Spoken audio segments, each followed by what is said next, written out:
Hi friends, hope you're having a great day. Please subscribe to this channel if you've not done so already. Today I'm talking about a underwriting change with the way FHA loans are underwritten, and it's for the better.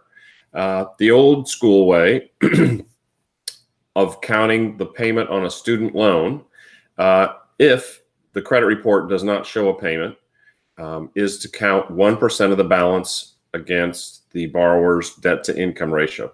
So the new way is to count 0.5%.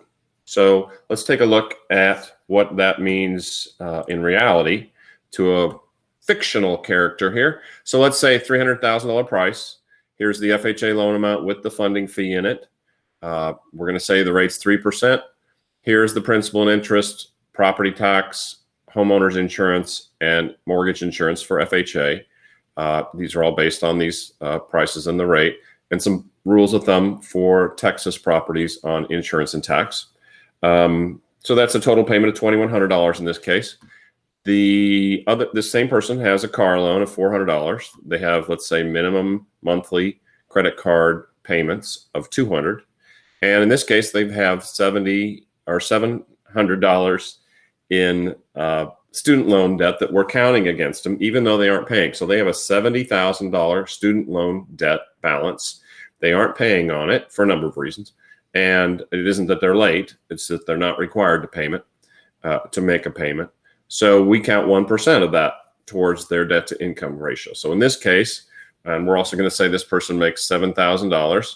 So this puts their back end debt to income ratio, which is you add the mortgage payment, you add all the other monthly debt, and you divide by the income. This gives us 48.71%. So that's probably an approvable loan if this person has good credit. Marginal credit, it might be a stretch. But let's see what happens to that ratio if under the new guidelines on that $70,000 of debt, we don't have to count 1%. We're going to count only 0.5%, which is $350. That drops that debt to income ratio to 43, a much more approvable loan. For just one small underwriting change, same scenario was a stretch before, and now it's not a stretch. So quite a bit of buying power in just this little calculation.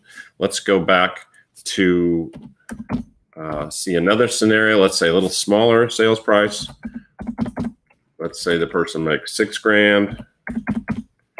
So in this case, debt to income ratio is 50.96. That's, again, stretching it. Could be approved with good credit.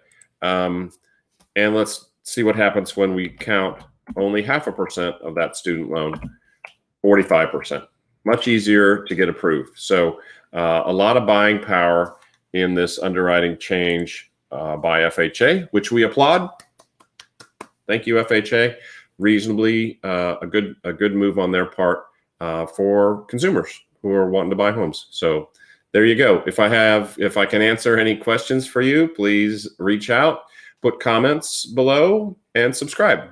All right. Have a great day.